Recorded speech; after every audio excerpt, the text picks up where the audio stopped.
السلام علیکم ورحمۃ اللہ وبرکاتہ۔ الحمد للہ رب العالمین والصلاة والسلام علی سید المرسلین، اما بعد فاعوذ باللہ من الشیطان الرجیم، بسم اللہ الرحمن الرحیم۔ برادران عزیز و معزز خواتین، آج کی اس نشست میں فضائل مکہ مکرمہ قرآن و احادیث کی روشنی میں بیان کیے جائیں گے۔ مکہ مکرمہ دنیا کا سب سے مقدس، بابرکت اور عظیم شہر ہے۔ یہ وہ سرزمین ہے جسے اللہ تعالیٰ نے اپنی خاص رحمتوں، برکتوں اور انوار سے نوازا۔ یہی وہ مبارک مقام ہے جہاں خانہ کعبہ واقع ہے، جہاں حضرت ابراہیم علیہ السلام اور حضرت اسماعیل علیہ السلام نے اللہ کے حکم سے بیت اللہ کی تعمیر فرمائی، اور یہی وہ مقدس شہر ہے جہاں ہمارے آقا و مولا حضرت محمد مصطفیٰ صلی اللہ علیہ وسلم کی ولادت باسعادت ہوئی۔ قرآن مجید اور احادیث مبارکہ میں مکہ مکرمہ کی بے شمار فضیلتیں بیان ہوئی ہیں۔ یہ شہر امن، رحمت، ہدایت، عبادت اور مغفرت کا مرکز ہے۔ مکہ مکرمہ کا قرآنی تعارف، اللہ تعالیٰ نے مکہ مکرمہ کو مختلف ناموں سے یاد فرمایا، جیسے مکہ، بکہ، البلد الامین، ام القری۔ اللہ تعالیٰ ارشاد فرماتے ہیں سورۃ التین آیت نمبر 3 میں، اور اس امن والے شہر کی قسم۔ بلد امین یعنی امن والا شہر جہاں اللہ تعالیٰ نے خاص امن اور برکت رکھی۔ سب سے پہلا عبادت خانہ اللہ تعالیٰ ارشاد فرماتے ہیں سورۃ آل عمران آیت نمبر 96 اور 97 میں، بے شک سب سے پہلا گھر جو لوگوں کے لیے مقرر کیا گیا وہی ہے جو مکے میں ہے، برکت والا اور جہاں والوں کے لیے ہدایت ہے۔ اس میں کھلی نشانیاں ہیں، مقام ابراہیم ہے، اور جو اس میں داخل ہو جائے امن والا ہو جاتا ہے۔ اس آیت سے معلوم ہوا کہ خانہ کعبہ دنیا کا پہلا عبادت خانہ ہے۔ حضرت ابراہیم علیہ السلام کی دعا، جب حضرت ابراہیم علیہ السلام نے اپنی اہلیہ حضرت حاجرہ رضی اللہ تعالیٰ عنہ اور اپنے صاحبزادے حضرت اسماعیل علیہ السلام کو مکے کی بے آب و گیا وادی میں چھوڑا تو اللہ تعالیٰ کے حکم سے دعا فرمائی۔ سورۃ البقرہ آیت نمبر 26 میں ارشاد ہے، اے میرے رب، اس شہر کو امن والا بنا دے اور اس کے رہنے والوں کو پھلوں کا رزق عطا فرما۔ آج پوری دنیا کے پھل اور نعمتیں مکہ مکرمہ میں پہنچتی ہیں، یہ حضرت ابراہیم علیہ السلام کی دعا کی برکت ہے۔ اللہ تعالیٰ کی قسم والا شہر، سورۃ البلد آیت نمبر 1 اور 2 میں ارشاد باری تعالیٰ ہے، میں اس شہر کی قسم کھاتا ہوں جبکہ اے محبوب صلی اللہ علیہ وسلم آپ اس شہر میں تشریف فرما ہیں۔ جس شہر کی قسم اللہ تعالیٰ کھائے اس کی عظمت کا اندازہ لگانا ممکن نہیں۔ مکہ مکرمہ رسول اللہ صلی اللہ علیہ وسلم کا محبوب شہر ہے۔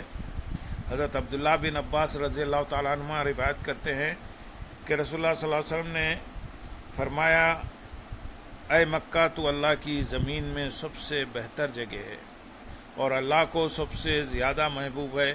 اگر مجھے یہاں سے نہ نکالا جاتا تو میں کبھی نہ نکلتا۔ اس حدیث کو سنن الترمذی نے روایت کیا ہے۔ ایک روایت میں یہ بھی ہے، تو مجھے تمام شہروں سے زیادہ محبوب ہے۔ اس حدیث کو مسند احمد نے روایت کیا ہے۔ مکہ مکرمہ کی حرمت، رسول اللہ صلی اللہ علیہ وسلم نے فتح مکہ کے موقع پر فرمایا، بے شک اللہ تعالیٰ نے مکے کو اس دن سے حرمت والا بنایا جس دن آسمان و زمین کو پیدا فرمایا۔ یہ اللہ کی حرمت سے قیامت تک حرمت والا رہے گا۔ اس حدیث کو صحیح بخاری اور صحیح مسلم نے روایت کیا ہے۔ اسی لیے مکہ مکرمہ میں خون بہانا حرام ہے، شکار کرنا منع ہے، درخت کاٹنا منع ہے، ظلم و فساد سخت گناہ ہے۔ مسجد حرام کی عظمت، دنیا کی سب سے افضل مسجد مسجد حرام ہے۔ رسول اللہ صلی اللہ علیہ وسلم نے فرمایا، میری اس مسجد یعنی مسجد نبوی جو مدینہ منورہ میں ہے، اس مسجد میں ایک نماز دوسری مسجدوں کی 1000 نمازوں سے افضل ہے، سوائے مسجد حرام یعنی مکہ مکرمہ، اور مسجد حرام میں ایک نماز 1,00,000 نمازوں سے افضل ہے۔ اس حدیث کو سنن ابن ماجہ نے روایت کیا ہے۔ طواف کی فضیلت، خانہ کعبہ کا طواف ایک عظیم عبادت ہے۔ رسول اللہ صلی اللہ علیہ وسلم نے فرمایا، جو شخص بیت اللہ کا 7 چکر طواف کرے اور 2 رکعت نماز ادا کرے، اسے ایک غلام آزاد کرنے کا ثواب ملتا ہے۔ اس حدیث کو سنن ابن ماجہ نے روایت کیا ہے۔ حج کی عظیم فضیلت، مکہ مکرمہ حج کا مرکز ہے۔ رسول اللہ صلی اللہ علیہ وسلم نے ارشاد فرمایا، جس نے اللہ کے لیے حج کیا اور نہ بے حیائی کی اور نہ گناہ کیا، وہ ایسا واپس لوٹتا ہے جیسے آج ہی ماں کے پیٹ سے پیدا ہوا ہو، یعنی اس کے تمام گناہ مٹا دیے جاتے ہیں، معاف کیے جاتے ہیں۔ اس حدیث کو صحیح بخاری و صحیح مسلم نے روایت کیا ہے۔ اور ایک حدیث میں فرمایا، مقبول حج کا بدلہ جنت کے سوا کچھ نہیں۔ اس حدیث کو صحیح بخاری نے روایت کیا ہے۔ آب زمزم کی فضیلت، مکہ مکرمہ میں آب زمزم ایک عظیم معجزہ ہے۔ رسول اللہ صلی اللہ علیہ وسلم نے فرمایا، زمزم کا پانی جس نیت سے پیا جائے وہی فائدہ دیتا ہے۔ اس حدیث کو سنن ابن ماجہ نے روایت کیا ہے۔ حجر اسود کی فضیلت، رسول اللہ صلی اللہ علیہ وسلم نے حجر اسود کے بارے میں فرمایا،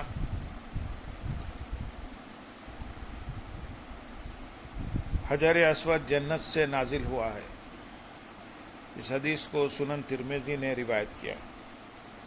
مکہ مکرمہ میں گناہ کی سنگینی، جس طرح مکہ مکرمہ میں نیکیوں کا اجر بڑھ جاتا ہے، اسی طرح گناہوں کی سنگینی بھی زیادہ ہو جاتی ہے۔ اللہ تعالیٰ ارشاد فرماتے ہیں سورۃ الحج آیت نمبر 25 میں، اور جو وہاں ظلم کے ساتھ بے دینی کا ارادہ کرے، ہم اسے دردناک عذاب چکھائیں گے۔ مکہ مکرمہ تمام مسلمانوں کا قبلہ ہے۔ دنیا بھر کے مسلمان نماز میں خانہ کعبہ کی طرف رخ کرتے ہیں۔ اللہ تعالیٰ ارشاد فرماتے ہیں سورۃ البقرہ آیت نمبر 144 میں، بس آپ اپنا چہرہ مسجد حرام کی طرف پھیر لیجیے۔ مکہ مکرمہ کی روحانی برکتیں، مکہ مکرمہ میں دعائیں قبول ہوتی ہیں، دلوں کو سکون ملتا ہے، ایمان تازہ ہوتا ہے، گناہوں کی معافی نصیب ہوتی ہے، رحمتیں نازل ہوتی ہیں، عبادت کا شوق بڑھتا ہے۔ یہی وجہ ہے کہ ہر مسلمان کے دل میں مکہ مکرمہ کی محبت موجود ہوتی ہے۔ مکہ مکرمہ اللہ تعالیٰ کا عظیم، مقدس اور بابرکت شہر ہے۔ یہ انبیاء اکرام علیہ السلام کی سرزمین، مسلمانوں کا قبلہ اور رحمت و مغفرت کا مرکز ہے۔ قرآن و حدیث میں اس کی بے شمار فضیلتیں بیان ہوئی ہیں۔ ہر مسلمان کو چاہیے کہ مکہ مکرمہ کی عظمت و حرمت کا ادب کرے، اس سے محبت رکھے اور بار بار حاضری کی دعا مانگے۔ اے باری تعالیٰ، ہمارے دلوں میں مکہ مکرمہ اور مدینہ منورہ کی سچی محبت عطا فرما، اور ہمیں بار بار اپنے بیت اللہ شریف کی حاضری نصیب فرما۔ اے رب العالمین، یا اللہ، ہمارے حج، عمرہ، عبادات، دعاؤں اور نیک اعمال کو قبول فرما، اور ہمارے تمام صغیرہ و کبیرہ گناہوں کو معاف فرما۔ اے اللہ، ہمیں حرم پاک کا ادب و احترام نصیب فرما، اور ہمارے دلوں کو ایمان، تقوی، اخلاص اور محبت رسول صلی اللہ علیہ وسلم سے بھر دے۔ اے اللہ ہمیں دین اسلام پر ثابت قدم رکھ اور ہماری زندگی کو اپنی رضا کے مطابق بنا دے۔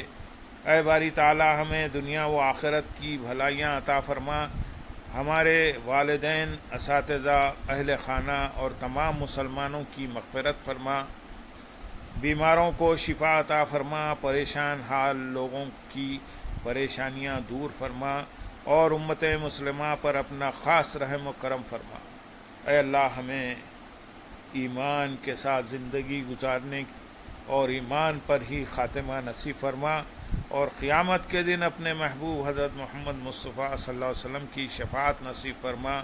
وصلی اللہ تعالی علی خیر خلقہ سیدنا محمد وآلہ واصحابہ اجمعین برحمتک یا ارحم الراحمین، وآخر دعوانا الحمد للہ رب العالمین۔ سبحان